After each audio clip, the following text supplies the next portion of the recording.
আপনারা যদি মনে করেন পেঁয়াজ নিয়ে কারসাজি করলে তখন হবে না কিন্তু প্রতি কেজিতে 22 টাকা অতিরিক্ত পকেট কাটতেছে।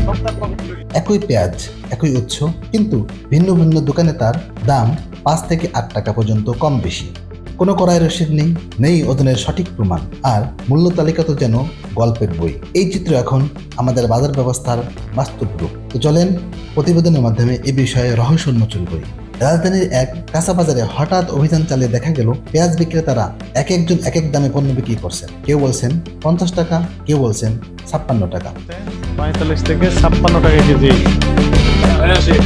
না বসে থাক, সমস্যা নেই, কিন্তু 56 টাকা কেজি এখানে তো সর্বোচ্চ দাম তাহলে আপনার। কেউ আবার মুখে বললেও লিখিত মূল্য তালিকার সেই দাম নেই। কোথা থেকে পণ্য এসেছে, কখন কেনা হয়েছে, কে দিয়েছেন চালান, এসব পোস্টে দেখা গেল এক গভীর ধোঁয়াশা।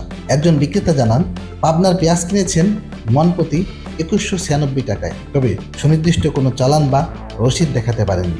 ক্রয় মূল্য দেখান তো দেখি, ক্যাশ মেমো কবে কিনেছেন? লেখা আছে 2196। দর মানে কি এটা? 2196 টাকা মন হিসাবে। মন এক মানে কয় কেজি থাকে?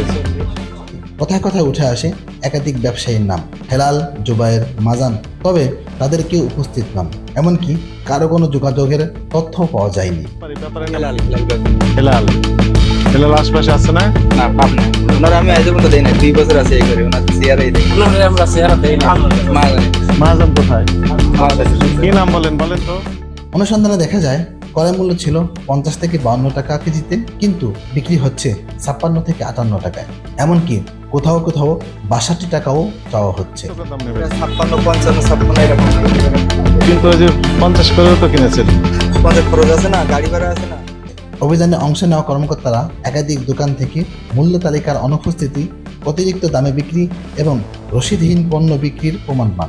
এক দোকানদার জানালেন, আজকে তো 50 টাকা করে বিক্রি করেছি, কিন্তু কাল 58 টাকাও বিক্রি হয়েছে, অথচ কালকের মূল্য তালিকায় সর্বোচ্চ মূল্য দেখানো হয়েছে 56 টাকা। অনেক দোকানেই এমন ভিন্নতা লক্ষ্য করা যায়, যেখানে বলা হয় মাল ভিআইপি বা পিআই, তবে সেসবের পেছনে নির্দিষ্ট কোনো মানদণ্ড নেই। আরও উদ্বেগজনক বিষয় হলো, এসব দোকানে কাজের মানুষেরা নিজেরাই জানেন না তারা মালিক নাকি কর্মচারী, ফলে জবাবদিহি করার মতো কেউ নেই।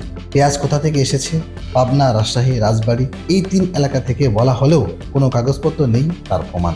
এভাবে চলতে থাকলে আমাদের বাজার ব্যবস্থা আস্তে আস্তে ধ্বংসের দিকে চলে যাবে। তাই সংশ্লিষ্ট কর্মকর্তাকে দ্রুত এই বিষয়ে তদারকি করে সঠিক ব্যবস্থা নেওয়ার আহ্বান জানানো যাচ্ছে। রেজওয়ান, আয়না রহস্য।